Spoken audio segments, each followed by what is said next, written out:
In the context of the work that I currently do, which I would put in a slightly different phase, we don't have the benefit of that intellectual muscle, and I think it to be unfortunate. I don't mind working alone, but at the same time, we sometimes wish that we could have someone with whom we could raise issues and bounce something off of. The downside of that phase would have been the fact that surveys were irregular, once in a blue moon. In the case of Barbados, every 5 years, if so frequently. In the case of Trinidad and Jamaica, again, similarly, every 5 years. And we didn't have the capacity to track timelines and see how public opinion was evolving over time. In terms of the slightly more contemporary phase, which will be the one I would be associated with, some of the key characteristics is that it is heavily dominated by political parties, and that is something that has happened outside of Barbados even more so than here in Barbados. Barbados is unique in the Caribbean in that it is the only island in which the newspaper is involved heavily, the only island that I work regularly where the newspaper is involved heavily in polling. And the great thing about that is that if a newspaper is involved heavily in polling, the poll always comes out. Now, the media landscape of the Caribbean is such that you would often find that there is less money around to deal with polls. The reality of public opinion polling is that it is not cheap, and many of my clients who are seated in the audience today will be able to tell you that they know that for a fact. And contrary to popular belief, it has nothing to do with the fact that my fees are high.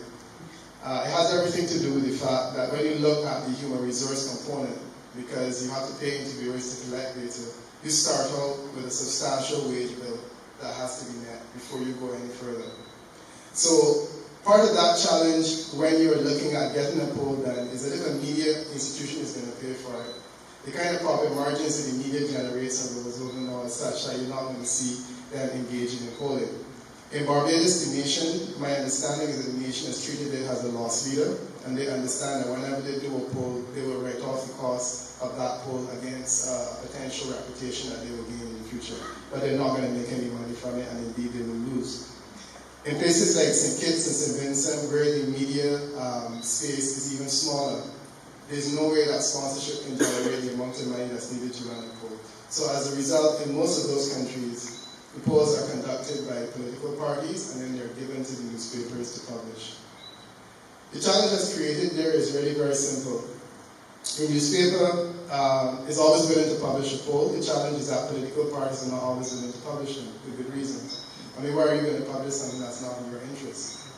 One of the questions that I'm often asked is, can you pay for a poll? My thing is that you pay for a survey, but you don't pay for a result.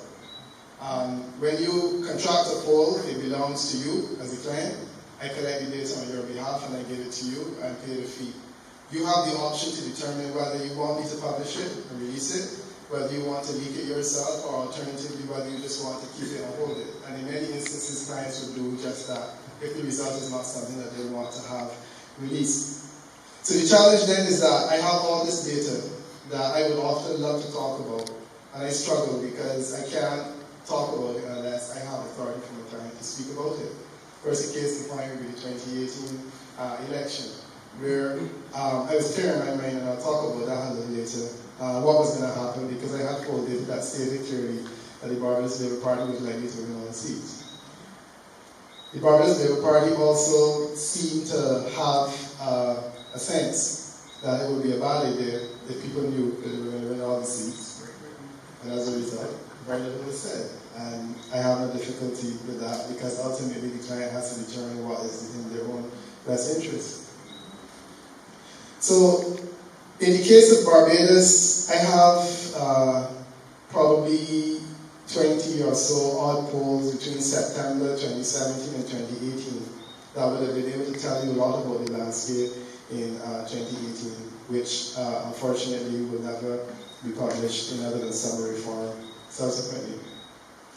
The other thing is that timing is critical.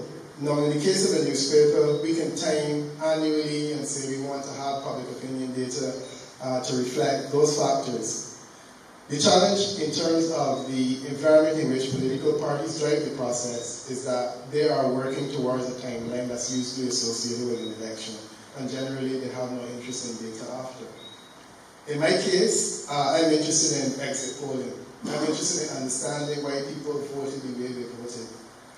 In 2018 and in 2013, I badly wanted to go back into the field after the election to understand what happened in 2013 and also to understand what happened in 2018.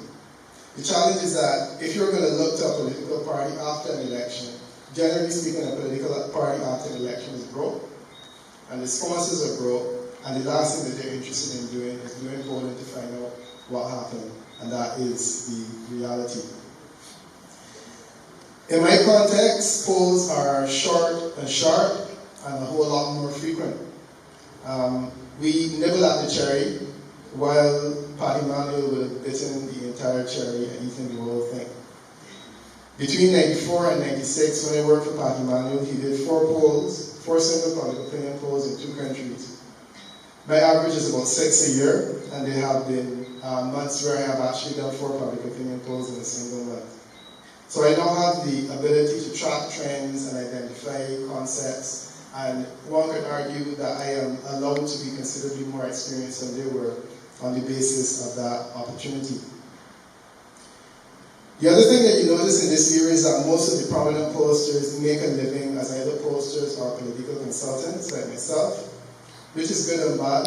The good thing is that we are able to develop the science and the craft a whole lot more. We're able to spend more time either in the year or on the ground with clients, which means that you get to do more polling.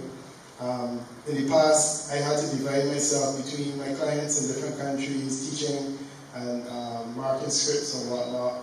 You don't have those distractions. So there is some good in it. The absence of the academic thing, however, is something that I consider to be tragic. In the case of the University of the West Indies, what was the Institute of Social and Economic Relations, which was the main institution that did polling, has now become Silicis, and it is now a teaching unit, which is led by Dr. Don Marshall.